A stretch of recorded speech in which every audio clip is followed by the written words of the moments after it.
Isang mapagpalang gabi po sa ating lahat. Muli ako si Miete Sebastian and welcome to our daily devotion with Pastor Russell Ocampo.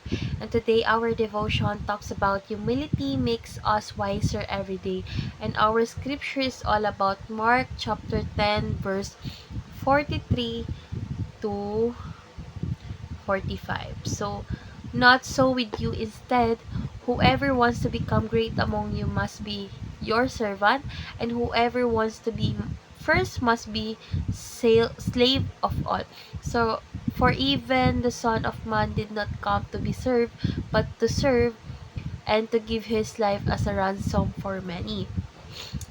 So, sa ASND version naman po, pero hindi gaya ng dapat mangyari sa inyo. Sa halip, ang sino mang nais maging dakila sa inyo ay dapat maging tagapaglingkod ninyo at ang sino mang gustong mauna sa inyo ay dapat maging alipin ng lahat, sapagkat kahit ang anak ng tao ay naparito hindi upang paglingkuran kundi upang maglingkod at upang ibigay ang kanyang buhay para matubos ang marami.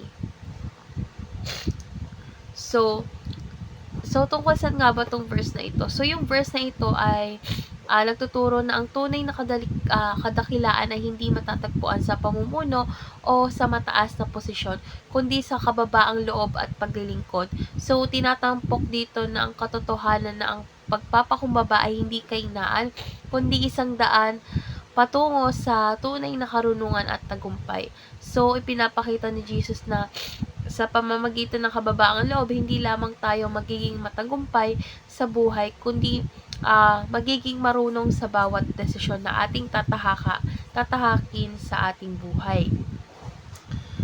So, dadako na tayo sa ating teaching. So, yung first teaching is pride leads to disgrace. So, ang pagmamataas ay nagdadala ng kahihiyan dahil nagpapalayo ito sa atin mula sa mga tamang desisyon at pagpapakumbaba sa harap ng ating mahal na Diyos.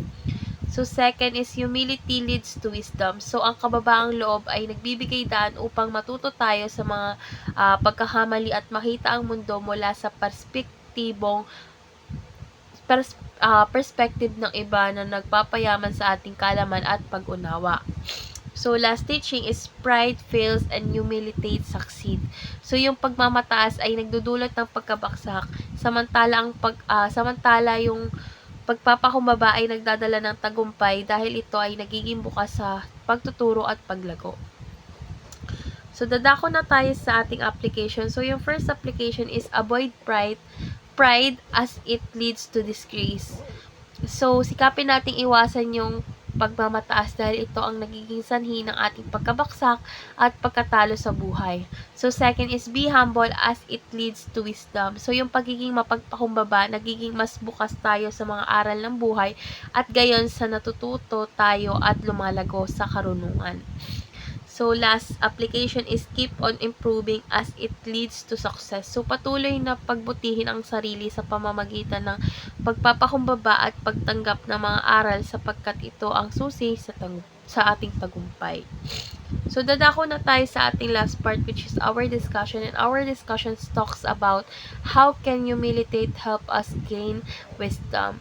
So, para sa akin, ang kababaang loob or humility ay tumutulong sa atin na maging bukas sa pagtanggap ng mga advices at kritisismo mula sa iba, na siyang nagbibigay ng mas malalim na kaalaman at pag-unawa. So, sa pagiging mapagpakumbaba, nagiging handa tayo na kilalanin ang ating mga pagkakamali at matuto tayo mula rito. So, nagiging daan upang maging mas matalino tayo sa ating mga desisyon.